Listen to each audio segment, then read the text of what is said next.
అనంతపురం జిల్లా కళ్యాణదుర్గం మున్సిపాలిటీలోని దొడగట్ట గ్రామానికి చెందిన యువ రైతు వ్యవసాయ పొలంలో విద్యుత్ ట్రాన్స్ఫార్మర్ చోరీ యత్నం సంఘటన చోటు చేసుకుంది.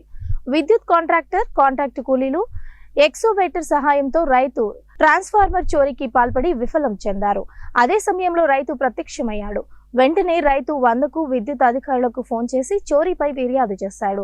పట్టపగలే చోరీకి పాల్పడుతున్న దృశ్యాన్ని సెల్ ఫోన్ లో వీడియోలు, కాంట్రాక్టర్ ఫోన్ రికార్డ్ వాయిస్లు సోషల్ మీడియాలో పోస్ట్ చేయడంతో వైరల్ అయింది.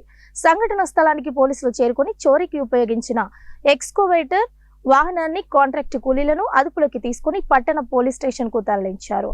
డయల్ 100కి ఫిర్యాదు చేసినా పట్టించుకోకుండా పోలీసులు ఎలా వదిలేశారంటూ యువ రైతు పోలీసుల తీరుపై మండిపడ్డారు. న్యాయం కోసం స్థానిక పట్టణ పోలీసుల తీరుపై జిల్లా ఎస్పీని కలిసి ఫిర్యాదు చేస్తామని రైతు తెలిపారు. నా పేరు ఎన్ వెంకటకృష్ణ. నా దొడగట్ట గ్రామము, కళ్యాణదుర్గం మండలము. నాకు ఇక్కడ కళ్యాణదుర్గం పొలం సర్వే నెంబర్ 325 2 లీటర్లో నాకు ఎకరా భూమి ఉంది. ఇక్కడ ఈ భూమిలో గతంలో 10 సంవత్సరాల నుంచి వ్యవసాయం చేసుకుంటున్నాము. నా యొక్క భూమిలో కరెంట్ ఆఫీసు కరెంట్ వారు నాకు డీపీ శాంక్షన్ చేసి డీపీ కూర్చోబెట్టారు.